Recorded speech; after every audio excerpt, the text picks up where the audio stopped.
కుక్కను కొట్టినట్టు కొట్టుండ్రా వాణ్ణి. ఏ వాన్ బతుకు కుక్క బతుకయిందిరా. వాడో కుక్క లెక్క తిరుగుతాడు. ఇగట్లా కుక్క బతుకని దాంతోటి పోల్చి ఎవ్వల్ని తిట్టకుండ్రి ప్లీజ్. మన మనుషుల కంటే కొన్ని కుక్కలే రాజబతుకు బతుకుతున్నాయి.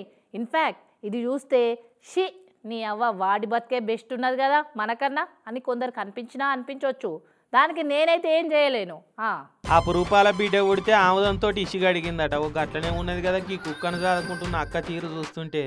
ముంబైలో ఉండే ఈ అక్క ఆమె సాదుకుంటున్న కుక్క బర్త్డే అని కుక్కను బంగారం దుకాణం దోల్కపోయి 2.5 లక్షలతోటి అటు ఇటు 4 తులాల బంగారు గొలుసుకొని అగో చింటుగాని మెడలేసింది. ఇట్లా చింటుగాడు చూడు ఎట్లున్నాడు.